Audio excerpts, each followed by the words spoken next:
More, we're now joined by seismologist and earthquake specialist Tuncay Taymaz. He joins us now from Istanbul. Tuncay, good to have you on the show. I want to begin by asking you, in terms of putting these two powerful earthquakes into perspective, not only in past earthquakes we've seen in the region, in Türkiye, but also around the world. What makes these two earthquakes unique? Well, good morning, sad to say so, but this is a unique continental strike-slip faulting on a lithospheric scale, and we have similar examples happen in Nepal, Kathmandu, and Kunlun fault in China. And these three examples are so-called mega earthquakes, magnitude 7.8, 9, and producing within 9 to 10 hours, mega or large aftershocks like MW 7.6 and so on. So this is a divergent plate boundaries and huge fault lines affecting more than 3 or 4 plates, neighboring countries, and so on. Tuncay, you used a couple of perhaps not complicated terminology for yourself because you are a seismologist, but perhaps for our less trained international viewers, you're describing this as a strike slip. What exactly is that in terms of seismic activity? Yeah, so we have plates moving and next to each other, adjacent to respect relative to each other from one point to another one. So it's a displacement in a vertical axis.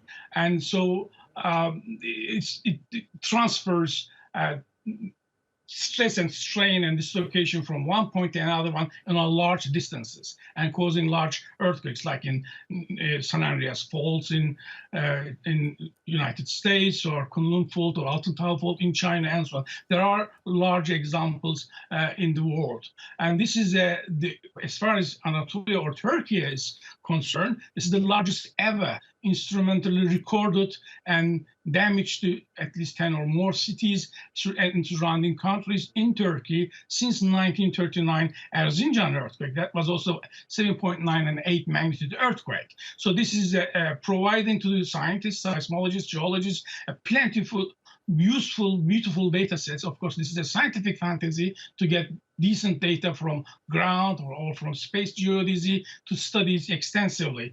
And probably you've seen the disaster aftermath, how extended damage is observed in the region, including Syria and so on, maybe in the Sea of eastern part of Mediterranean Sea, in Iskenderun Bay and in Cyprus and Levantine Basin. There may be some ruptures under the sea or ocean basin as well. So that's another aspect for earthquake-induced tsunamis and others to come, all the way from Hatay to the south, to the Palmyras, to Lebanon, Palestine, and up to Gulf of Aqaba in Israel. So left lateral Dead Sea fault zone is bound to give a birth to large earthquakes as big as about 7.5. So there's a lot of regions still under threat and danger. Tuncay, let me ask you this. I mean, as a seismologist, are you surprised by how powerful the second tremor was? And does this tell you something as a person who studies this type of activity? Yes. Indeed, thanks for asking. This was an extremely surprising event for me because I have studied 24th of January 2020 earthquake and published that filled the gap between Hazar Lake and Sivrice, Elazığ, and Doğanyol. It was 7.1. We knew that there was a serious amount of stress transferred to the Çelikan, Adıyaman, and Kahramanmaraş. I was expecting to have an earthquake in Malatya, Sürgü fault, in the Çelikan area, because I studied these earthquakes in last 30-35 years, but I was surprised to have at least 3 maybe independent fault branches moving as a domino style, one after another, along the East Anatolian fault zone. But I'm carefully choosing my words. This earthquake occurred, or series of earthquakes, around the East Anatolian fault zone, on the splay faults, on the segments and the branches as the partition is going on. So each large earthquake, about 7, is an independent earthquake, although the main shock affected about 400-kilometer radius, and that can be still called a foreshock, aftershock, main shock, aftershock issues. But these earthquakes not occurred on the East Anatolian Fault, but within the East Anatolian Fault zone, and a newly born segment is guiding all the way from Gaziantep, Kilis, Hatay, Hastar to the Syrian one. So this is a branch of East Anatolian Fault zone, not itself, okay? So these are, yes. Let me ask you this. You mentioned the domino effect and the role it plays on the Eastern Anatolian fault line. I'm wondering if these two major earthquakes could actually have an effect. I'm not saying a domino effect. I'm trying to choose my words carefully as well.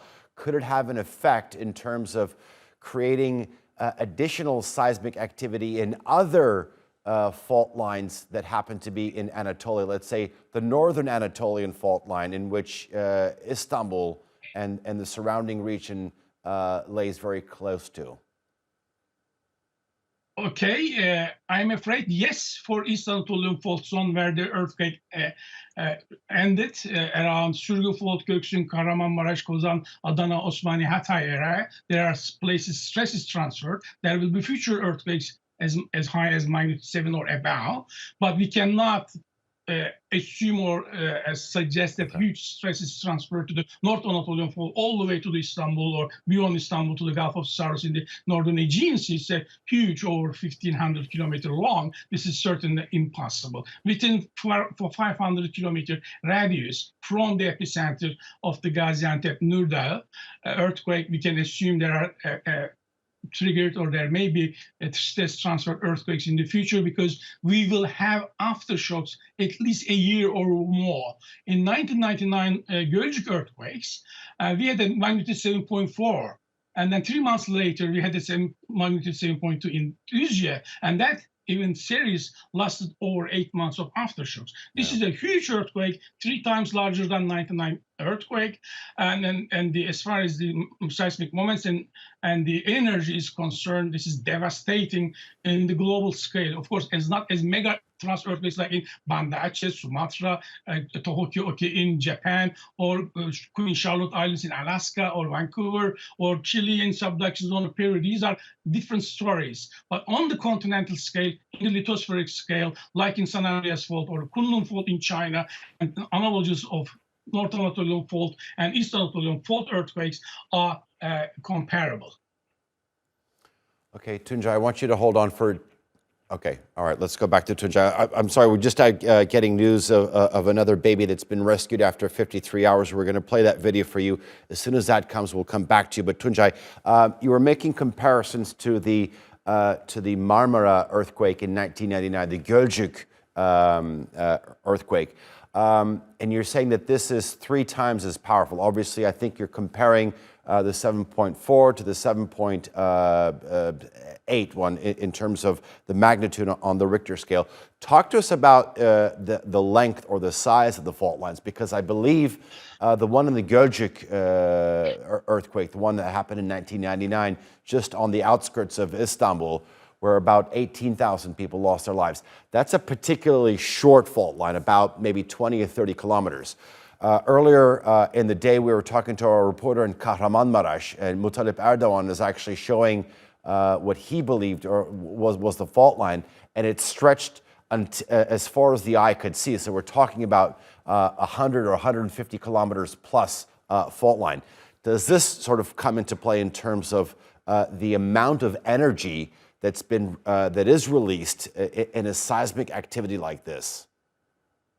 You are absolutely right. I will speak of my own calculations.